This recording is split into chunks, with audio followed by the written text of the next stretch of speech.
Breaking news.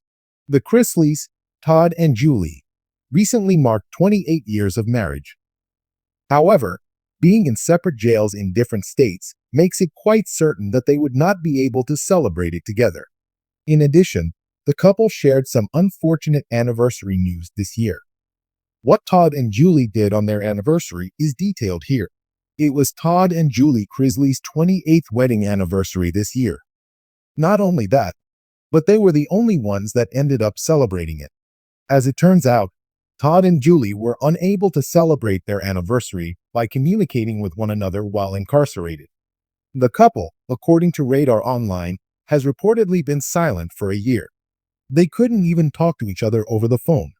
The pair was convicted of conspiring to steal millions of dollars from banks and the Internal Revenue Service. A total of 15 years in prison were handed down to them. As they were about to leave for prison, Julie recounted the time she said farewell to Todd. Julie informed Savannah in a letter that this would be the final face-to-face conversation she would have with her husband via WSB TV. We had a brief phone conversation while he was on his way to Pensacola. I made one final call before turning myself in at the Lexington camp. Julie expressed her intense longing for Todd, stating that it hurts.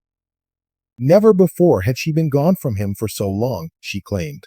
Inmates who are married are eligible for supervised phone calls through the Federal Bureau of Prisons. It must be approved by the prison wardens, though. Todd followed all of the proper procedures. Julie's warden gave his blessing. It was disallowed by Todd's warden. It is retaliation for Todd and his daughter's public criticism of FPC Pensacola's treatment, said Todd's lawyers.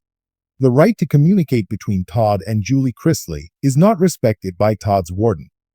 No one on Reddit felt sorry for the Chrisleys when this was brought up recently. An image of the Chrisleys was posted to a Reddit thread along with the question, "Who cares and why is this news?" A deluge of comments ensued. What a tragedy that incarcerated people are unable to communicate with one another. They were fully aware of the costs of their many crimes when they committed them. They are discovering the important lesson that there are repercussions for their actions. These events follow days after a court emptied Todd and Julie Chrisley's roughly $30,000 trust fund. At this point, a judge mandated that they begin making payments towards the restitution they were due. Do you think it's unfair that Todd and Julie Chrisley couldn't celebrate their anniversary by talking to each other? Even though he has the legal right to permit them, Todd's warden is still refusing them. Is that fair? Post a comment telling us what you think.